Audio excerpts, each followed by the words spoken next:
Hello po, Gemini, Sun, Moon, Rising, and Venus signs. Kamusta kayo? Sana po yung nasa mabuti kayong kalagayan. Welcome back po sa Star Tarot. Kung bago kayo rito, welcome din kayo. Thank you for your support.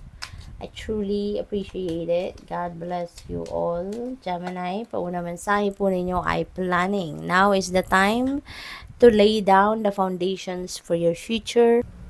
Financial gains are more than likely as well. So, napakaganda, no? Kasi, meron mga perang paparating sa inyo rito, no? This could be, baka merong bonus na dadating, baka meron ditong return na for your investment, or pwedeng, baka na-promote kayo. So, mas madadagdagan na yung take-home pay ninyo, or probably may pay raise, no? So, pwedeng ganon. At maaari na yung perang itong dadating, could be the pera na pwede ninyong magamit na as you lay a solid foundation, no, for your financial future. So, feeling ko, for financial future ito. So, siguro, ang iba sa inyo magsisave. Ngayon, magsisimula na mag-save. Magsisimula ng mag-invest, no? So, pwedeng ganun.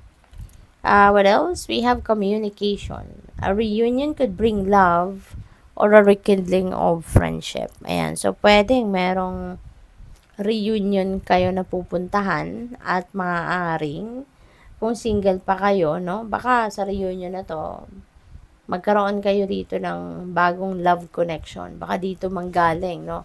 Sa mga taong makaka-reunite ninyo rito, yung inyong magiging love interest, no? Or pwede rin na meron kayong mga kaibigan na dati na ninyong mga kaibigan pero for some reason ang tawag dito, nagkaroon kayo ng disconnect, no? Siguro matagal na kayo hindi nagkita, hindi nagkausap. So ngayon, maybe you're going to rekindle that friendship. Lucky win seems likely. Wow. So, 'di ba parang sabi ko ba dito, no? Baka hindi. So, correct me if I'm wrong. But lucky win, no, seems likely sa ngayon. So, pwedeng meron kayong panalo. Baka yung pera din na dadating sa inyo rito could be coming from a win, 'di ba? So, napakaganda.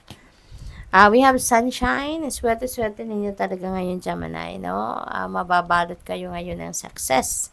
The sun is shining on you, diba? So, magiging, aside from you're going to regain your strength, physical strength, you know, kasi baka napagod ng iba sa inyo, baka exhausted na kayo before, pero ngayon, ano, you are regaining your physical strength. Pwede rin na magiging matagumpay talaga kayo ngayon sa buhay, sa inyong karera, sa inyong negosyo, kung meron man, at pati na rin sa inyong mga relationships, no? So, magiging mas maganda, no, ang samahan ninyo ng kung sino man dito ang karelasyon ninyo, anumang klaseng category, no, of relationship ang meron kayo. Magkakaroon kayo ngayon ng mas open communication, mas magandang samahan, kumbaga, no? What else?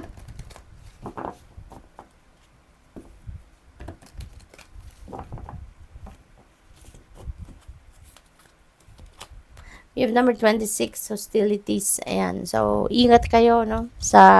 Lalo-lalo na sa trabaho. Kasi feeling ko sa trabaho to. Na maraming nakatingin sa'yo. Meron dito sigurong saksakan ng inggit sa inyo. Kaya mag-iingat kayo, no? Be careful. Be aware of what is happening around you. Be careful lagi, no? Be vigilant. Kasi may mga tao siguro dito na napakaganda sa harapan ninyo, napakaayos kausap, napakagiliw sa inyo, pero you never know. Pagtalikod nyo pala, nako, sinisiraan kayo, nagfe-fake news about you, or baka kung anong nakuha niyang latest na information from you sa pakikipag-usap sa'yo, baka yan ay gagamitin niya against you. 'Di ba? Kaya be careful. No? Be careful with what you share with other people. Be careful with what you do, no? Dapat aware kayo lagi, no, sa paligid ninyo.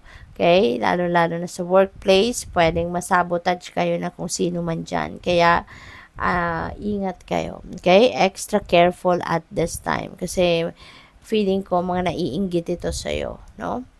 What else? we have community. Ayan, you're lucky, no? You're lucky kasi surrounded kayo with community of people na very supportive of you, no? Na siguro kahit anuman tulong ang hingin mo, nandiyan sila. Siguro marami kang kaibigan, no, na talagang nandiyan handang dumamay sa iyo sa kung ano man ang inyong pangangailangan, no? Something like that. Puwede rin na may okasyon dito, baka maiimbitahan kayo sa mga okasyon, baka kayo ay maiimbitahan sa mga pa-party, mga gano'n, ano? What else? We have deceit. Yeah, mag-iingat kayo, Gemini, kasi meron talaga ditong meron ditong may hidden agenda sa paligid ninyo. Okay? Baka kayo ay mabudol, baka kayo ay ma-scam, baka kayo ay matraidor, no? Sa trabaho, sa pamilya, 'di ba? You never know kung sino ang pwedeng may hidden agenda sa inyo. Kaya, ang importante ninyong gagawin dito, be very careful and be very, be a keen observer, be vigilant, okay? What else? We have number 22, yin yang. Ayan, so merong balance no? Ito yung hinihingi sa inyo sa ngayon, balance. Kasi maaaring meron ng nag-show up no na imbalance sa iba't ibang parte ng buhay ninyo sa ngayon. Kasi siguro hindi rin kayo nakakapag self-care, hindi kayo nakakapagbigay ng tamang oras at panahon siguro sa lahat ng areas ng buhay ninyo, no? Kaya sa ngayon kailangan ninyo na muna ibalik no, yung balanse sa buhay ninyo. It's time for you to take some time to step back no, sa kung anong pinagkakaabalahan ninyo at mag self-care muna kayo. Okay? So good luck sa iyo. Thank you for watching. Love and light. Namaste.